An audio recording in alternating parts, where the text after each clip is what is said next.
Hello students, good morning. कैसे हो आप लोग? स्टार्ट करते हैं आज का लेक्चर। ओके। लास्ट लेक्चर में हमने देखा था how can you interface LPC 2148 to I2C bus. I2C बस क्या चीज़ है वो हमने लास्ट लेक्चर में देख लिया था। I2C is a inter integrated circuit bus. It provide a serial communication. Now you know the difference between the serial communication and parallel communication. Okay, right. तो I2C बस जो है that is invented by Philips semiconductor and it is a special type of protocol based bus. मतलब कि special type of protocols यहाँ पे design किए गए हैं। और जो ये आम प्रोसेसर है हमारा जो सपोर्ट करता है, वैसे दूसरे कई सारे प्रोसेसर्स भी I2C को सपोर्ट करते हैं। मतलब आपको इन बिटवीन अलग अलग जो माइक्रो प्रोसेसर्स हैं उनमें कनेक्टिविटी लानी है, then you can have this bus. Okay, उसके बाद हमने देखा था कि how it works in two modes, master mode and slave mode. Okay, as a transmitter and receiver both. There are two types of connection of bus, SDA and SCL. Okay, HDA क्या चीज़ है? जो actually data from transmitter to receiver और receiver to transmitter data लाने का ले जाने का काम करेगा। और SCL जो है वो है सीरियल क्लॉक के, जो मास्टर डिसाइड करेगा कि कौन से क्लॉक रेट पे काम करना है और slave should work on that clock only. Okay, so SDA and SCL. Actually, LPC 2148 works on a four mode: master transmitter mode, master receiver mode, slave transmitter mode and slave receiver mode. ठीक है, तो इसमें से आप कोई भी mode select कर सकते हो। मास्टर और स्लेव का डिफरेंस यही है कि master will select the clock rate. For pins LPC 2148 में कौन सी पिंस अवेलेबल है हार्डवेयर कनेक्शन के लिए? जो I2C बस है उसमें से डेटा पिन और क्लॉक पिन, उसके लिए यहाँ पे 4 पिंस अवेलेबल है। आप जानते ही हो कि LPC 2148 विल सपोर्ट्स 2 I2C बस साइमल्टेनियसली। मतलब I2C 0 एंड I2C 1, ये दोनों साइमल्टेनियसली अलग अलग डिवाइसेस को ऑपरेट कर सकते हैं। तो 4 पिन अलग अलग है for I2C 0 and I2C 1, SCL 0 and SDA 1, SDA 0 that is for I2C 0 and SCL 1 and SDA 1 that is for I2C 1। Clear? तो हार्डवेयर में ये 4 पिंस अवेलेबल है to connect LPC 2148 with I2C। उसके बाद हमने इंटरनली आपको अगर प्रोग्रामिंग करना है, जो प्रोटोकॉल्स I2C के हैं उनको फॉलो करने के लिए अलग अलग रजिस्टर्स इनबिल्ट है LPC 2148 में। तो हमने उसमें से 2 रजिस्टर्स देखे थे, I2C0 con set and I2C0 con clear. ठीक है, कॉन्फ़िगरेशन को सेट और क्लियर करने के लिए, जिसमें से अलग अलग बिट्स जो है वो 1 बाय 1 हमने देखी थी कि उसका क्या पर्पस होता है और कौन से ऑपरेशंस को कंट्रोल करने के लिए यूज होते हैं वो। ठीक है, our next register of I2C operation is I2C0 state। Okay, ये बीट ये टोटली स्टेटस रजिस्टर है। I2C0 जो ऑपरेशन चल रहा है उसका स्टेटस दिखाने का काम करेगा। मतलब आपको ऐसे LPC 2148 को देख के तो मालूम नहीं पड़ेगा कि अंदर कौन सा ऑपरेशन चल रहा है। तो by reading this bits of the status register you can know exactly which operation is currently performed by LPC 2148। It is 8-bit read-only register। Okay, you can't write anything or you can't set or reset the bits of I2C status register. You can just read that register. It reflects the present status of I2C interface। The structure of I2C register status register is somewhat like this। It is 8-bit register। उनमें से 0 to 2 beat, 0, 1 and 2, ये 3 beats जो है that is unused। Only 5 bits, that is 3, 4, 5, 6 and 7, this only 5 bits which functions the operation of I2C status register. Bit 2 to 0 are unused. 3 to 7, these are status bits which provide the status of the current event on I2C bus. There are 26 possible status codes. मतलब कि ये जो 5 bits हैं उनके अलग अलग 26 status define किए हैं और हर एक स्टेटस का अलग अलग मतलब है. Okay, bye combination of 5 binary bits you can generate maximum 32 operations, 32 status, but among them 5 are disabled permanently. Only 26 possible status codes are generated by this 3 to 7 bit. For example, if I am getting 0 cross 08, okay, if I am getting 0 cross 08, the meaning of this is the start condition has been transmitted. Okay, जो मतलब हमने last registers में किया था बात कि भी start acknowledge, तो ये सब स्टार्ट हो चुका है, वो एक्नॉलेज कर रहा है अभी. तो अभी अगर आपको स्टेटस मिले 08H तो उसका मतलब है कि स्टार्ट फ्लैग सेट हो चुका है. ठीक है, next register is I2C0 data. अभी जो ये सब रजिस्टर्स हम देखने वाले हैं फॉर I2C0 ही देखते हैं. I2C1 के लिए सेम अलग अलग रजिस्टर्स हैं हमारे पास. The only change in name के उनका नाम क्या होगा, I2C1 DAT, मतलब I2C1 का डेटा प्रोवाइड करेगा. ठीक है, तो जितने I2C0 के लिए हैं उतने रजिस्टर्स I2C1 के लिए भी अवेलेबल है. तो I2C0 data register, it is 8 bit read write register, मतलब डेटा आप रीड भी कर सकते हो, you can set it as well.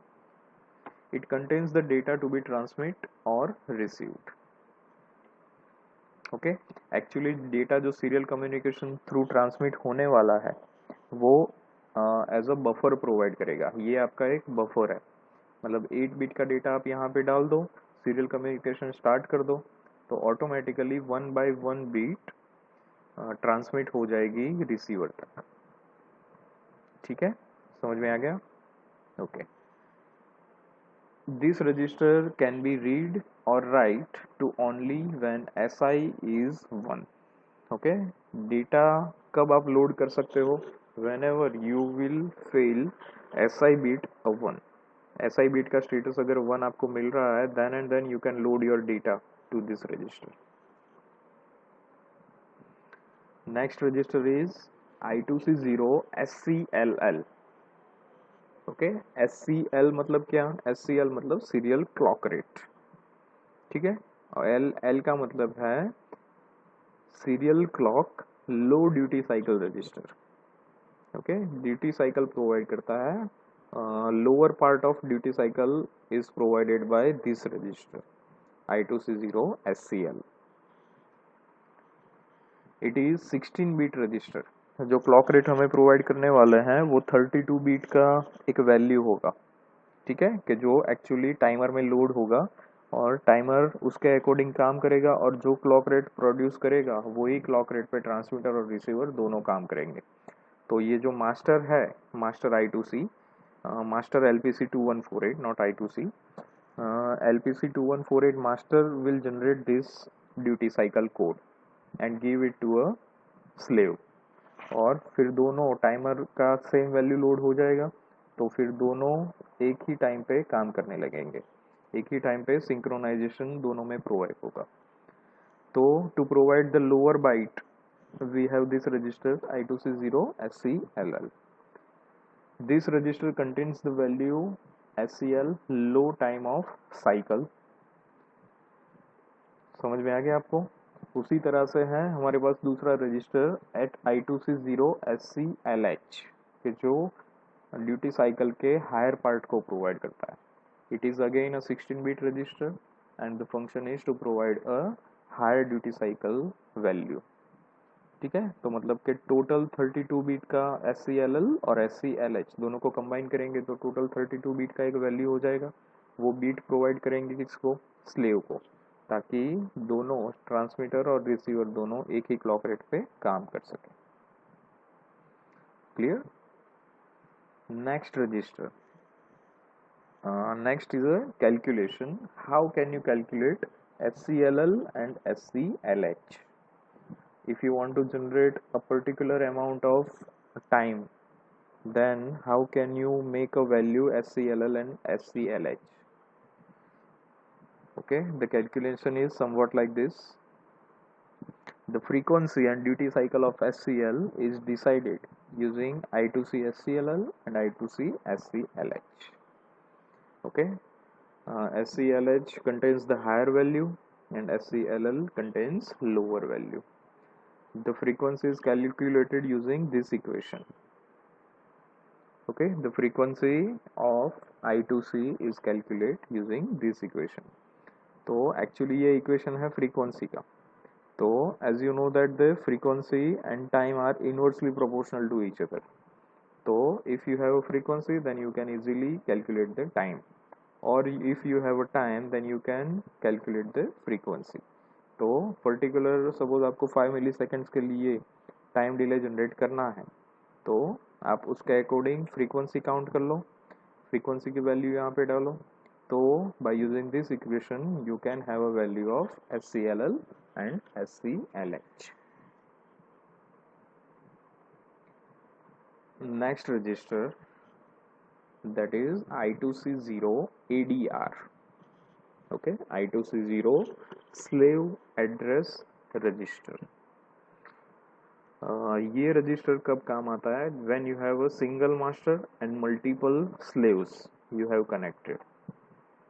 Okay, तो वो टाइम पे slaves को एड्रेसिंग करना बहुत ज़रूरी है और ये एड्रेसिंग करने का काम करेगा मास्टर. ठीक है, तो how can you address that? So using this register you can provide the address to the slaves registers. It is only used when device is in slave mode. Okay, it is 8-bit register. From that 7 bit are reserved for a future use. Only 1 bit is there to provide the address. Okay, जिसे बोलते हैं the bit is general call, GC. Okay, it's a bit 0 of this register. When this bit is set, the general call address is recognized. मतलब currently at a time जो master के साथ slave connect हो रहा है, उस slave की this bit will be 1. मतलब और remaining जो unused slaves हैं उनकी ये bit क्या रहेगी? 0. तो मतलब के एक्टिव स्लेव की GC विल बी 1 एंड जो डिसेबल्ड हैं उनकी 0. Okay, so these are registers that are associated with the I2C operation. Now we will go through the programming of I2C0. कैसे आपको I2C0 को इनिशियलाइज करना है, कैसे कम्युनिकेशन स्टार्ट करना है, कैसे स्टॉप करना है, रीड करना है, राइट करना है. तो ये सब मेनली 5 ऑपरेशंस हैं हमारे पास, initialisation, read, write, stop and start. तो ये सब ऑपरेशंस जिसमें particular set of rules protocols follow किए हैं, तो वो 1 बाय 1 हम देखते हैं. तो सबसे पहले देखते हैं हम the process of initialization. How can you initialize I2C0 using LPC 2148. So the severe steps are there you need to follow. The first one is configure P0.2 and 0.3 as a SCL0 and SDS0 using PINSEL 0 register. PINSEL register जो हमने आगे भी general IO programming में देखा था कि ये register का काम क्या है. तो LPC 2148 में एक पिन जो है हमारी वो मल्टी फंक्शंस के लिए ऑपरेट होती है. जनरली एक पिन 3 फंक्शंस के लिए ऑपरेट होती है. तो by using this register you can select that function. 3 में से कोई एक फंक्शन जो आपको सिलेक्ट करवाना है that you can do by this register PINSEL 0 register. Okay, तो सबसे पहला स्टेप है आपका कि पिनसेल 0 रजिस्टर से आपको SCL0 और HDS0 को कॉन्फ़िगर करना पड़ेगा, मतलब कि आप LPC2148 को बोल रहे हो कि you want to use SCL0 and HDS0. Next step is enable I2C interface using I2C0 concept register. I2C0 concept register से आपको जो भी कैसे आपको इंटरफेस करवाना है उसको इनेबल करना है. ओके, जो मास्टर बीट हमने बताई थी कि I2C0 कॉन्सेप्ट में एक मास्टर बीट होती है, ठीक है, तो वो बीट को आप सेट कर सकते हो, तभी आपका ये जो ऑपरेशन है वो इनेबल होगा. Next is select appropriate values of I2C0 SCLL and SCLH, that is depending on a duty cycle and frequency of I2C SCL required. If your LPC2148 working in a master mode, then you have to provide the values of duty cycles. Okay, तो SCLL and SCLH की value select करके आप वो register में values डाल सकते हो. Okay, तो ये 3 स्टेप्स हैं that you need to follow for initialization operation of I2C. Instructions are somewhat like this. C programming में ही करेंगे हम इसका, तो void that starts the initialization. After that, by using configuration of pin cell, you can do that. जो ये operations हैं वो यहाँ पे one by one दिखाए हैं. You can easily note that. Okay, तो ये 3 steps जो हैं वो यहाँ पे 4 instructions से follow किए गए हैं. Clear? Okay. So this part will provide initialization of I2C0. Now next part of operation, that is start. How can you start the operation? The first step to provide the start operation is using I2C0 concept register transmit start condition. पहला step है हमारा I2C0 concept register से आपको start जो SI beat थी हमारी उसको set करना. Wait till SI is 1 till start condition transmission is completed. जैसे ही आपका स्टार्ट कंडीशन का ट्रांसमिशन पूरा हो जाता है तब तक आपको वेट करना पड़ेगा until SI becomes 1. Clear the start and SI bit using I2C con clear register. Okay, जैसे ही आपको SI बीट 1 मिल जाती है आपको क्या करना है, जो स्टार्ट कंडीशन की ट्रांसमिट बीट थी उसको क्लियर करना है और सेकंड थिंग SI बीट को भी क्लियर करना है, वरना आप नेक्स्ट ऑपरेशन के लिए यूज नहीं कर पाओगे SI बीट को. ओके, ये 3 स्टेप्स को कैसे आप फॉलो करोगे by using instruction, it is somewhat like this. Okay, I2C0 concept में आप डालिए 020H, उसके बाद you have to wait till SI becomes 1. Okay, तो हमने यहाँ पे while लूप का यूज किया है. Okay, and I2C0 con clear जो स्टार्ट बिट और SI बिट को क्लियर करेगी. Now next operation is write operation, कि कैसे आप डेटा को, ये जो आगे के स्टेप्स हमने देखे कि इनिशियलाइजेशन एंड स्टार्ट, ठीक है, तो वो क्या करेगा, सिर्फ ऑपरेशन को स्टार्ट करने का काम करेगा. इनिशियलाइज यानी कि कॉन्फ़िगरेशन और स्टार्ट मतलब it gives a start acknowledge. Okay, लेकिन डेटा हमें एक्चुअली राइट करना है बफर में, ठीक है, डेटा रजिस्टर जो है हमारा उसमें से. तो how can you right the data, तो there are various steps you need to follow for write operation. First one is load the data to be written into a data register. First of all, you have to load the data into a data register, then enable I2C interface using I2C concept register, and then wait till SI becomes 1 till write complete. SI bit जो है उसका multi function है अलग अलग जगह पे, ठीक है. अगर आपको कुछ डेटा ट्रांसमिट करना है तो आप यहाँ पे सीरियल कम्युनिकेशन है, मतलब कि बफर में डेटा 8 बिट का लोड कर दोगे और LPC2148 संभालेगा कि 1 by 1 किस बीट को ट्रांसमिट करना है. तो प्रोग्रामर को क्या करना है, सिर्फ डेटा लोड करना है, इनेबल स्टार्ट करना है, I2C को इनेबल करना है, then we just have to wait until SI becomes 1.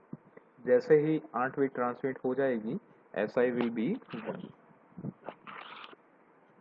Okay, जैसे ही उसको हाई मिलता है मतलब कि हमारा डेटा ट्रांसमिट हो चुका है, ऐसा एक्नॉलेज जिसे आप बोल सकते हो कि SI अगर 1 हो जाता है तो मतलब कि आपका डेटा ट्रांसमिट हो चुका है. तो जैसे ही वो ट्रांसमिट हो जाए आपको SI बीट को क्लियर कर देना है. How can you do this operation? It is I2C0 data, I2C0 concept, and you have to wait till SI becomes 1. जैसे ही वो हाई हो जाता है उसको क्लियर करता हूँ. Okay, so 4 steps, 4 instructions. Read operation अगर आपको करना है तो how can you do that? तो first one step is enable I2C with और without acknowledge depending on the operation. जैसा ऑपरेशन आपने डिसाइड किया है वो ऑपरेशन के हिसाब से आपको सेट या क्लियर करना है. ओके, विथ एक्नॉलेज और without acknowledge. Wait till SI becomes 1 till reception is completed. जैसे ही रिसेप्शन स्टार्ट होगा SI विल बी 0 और रिसेप्शन जब पूरा हो जाएगा तो SI विल बिकम 1. जैसे ही वो 1 मिले तो यहाँ पे आपको क्या करना है? अगर आपने एक्नॉलेज बेस्ड कम्युनिकेशन सिलेक्ट किया है then you have to generate acknowledge. Acknowledge is in a reverse direction. it means it is from receiver to the transmitter. Okay, then and then you can read the data into a data register. तो मतलब कि data जो भी receive होगा वो automatically data register में आ जाएगा. You just have to copy the data from the data register. ठीक है, for this various instructions are there. Okay, then stop condition. Stop operation देखते हैं. Using I2C0 concept register transmit stop condition. मतलब actually data का communication जब पूरा हो जाए तो रिसीवर और ट्रांसमीटर को मास्टर और स्लेव मोड से रिमूव करने के लिए ये ऑपरेशन यूज होता है. तो using I2C0 concept register transmit stop condition. Okay, सिर्फ एक ही ऑपरेशन यहाँ पे है कि आपको I2C कॉन्सेप्ट रजिस्टर से एक स्टॉप बीट को ट्रांसमिट करना पड़ेगा. Okay, and operation will be stop. Okay, तो I2C कॉन्सेप्ट में आप 50 हेक्स वैल्यू लोड करोगे तो ऑटोमेटिकली ये आपका ऑपरेशन पूरा हो जाएगा. ओके, सो ये लेक्चर में हमने देखा कि हाउ LPC2148 आर्म बेस्ड जो हमारा माइक्रो कंट्रोलर है उसको आप कैसे I2C में कनेक्ट कर सकते हो. ओके, और कैसे आप उसका प्रोग्रामिंग भी कर सकते हो. Clear? If you have any query, you can ask me anytime. Okay, thank you for this lecture. Thank you.